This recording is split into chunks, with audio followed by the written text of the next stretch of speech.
This is the Range Rover Velar, the newest addition to the Land Rover family. But why name it Velar? Well, in the 1960s, as Range Rover was making their first product, they wanted to keep it hush-hush. So a fake company was born called Velar of Croydon. Velar from a Latin word velare, meaning to hide. Eventually, the Range Rover was born, the name Velar was put out to pasture, and it stayed there. Until this year. Jaguar Land Rover of Annapolis was kind enough to give us a Velar for the day, so let's see how this new product handles.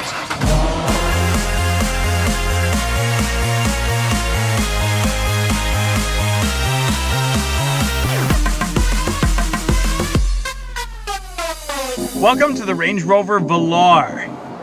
The very first thing I like about this is just how clean the interior looks. Screen in front of you, screen with Land Rover on it, and another screen with two round dials and a little round dial in between. And when you fire it up, it all comes to life. In front of you, you can completely configure the screen. So we've got right now two dials on, but if I want the map to be on there, we can do that. The middle screen, which comes right out of the dash, that is basically your navigation, your media, your phone. You can swipe it just like you would on an iPad or a phone.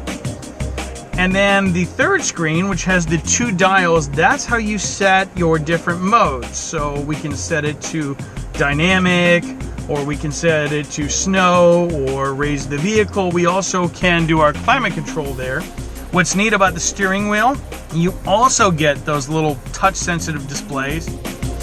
Well, how does the Velar drive? First off, the Velar slots in right between the Evoque and the Range Rover Sport.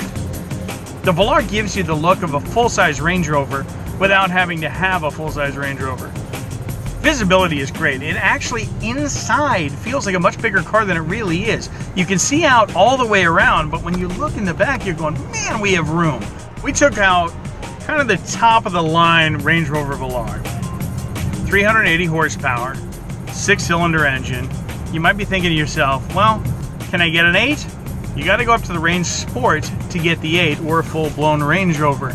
The 6 is actually just fine. It gets you to 60 in 5.3 seconds. That's not slow for an SUV.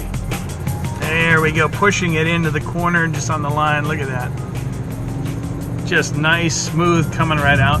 The Velar is spectacular. It is just serene. It's calm. It's very quiet. You don't hear a lot of noise outside. You don't really hear the engine. I mean, it's the luxury of luxury cars. Sound deadening in here is just spectacular. What makes the Velar really stand out is design.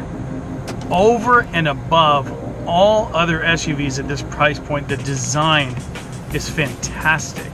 So who's the Range Rover Velar for? It's for somebody who wants a fully capable luxury SUV, but maybe is not wanting to get into the full-size Range Rover. The Velar is still very capable. It can ford 2 feet of water, and that's not going to happen too often in one of these, but it's nice to know you can do it. Plus, it's smooth, it's fast, it's really luxurious, has the best technology that Land Rover or Range Rover offers at the moment, and it's at a competitive price point.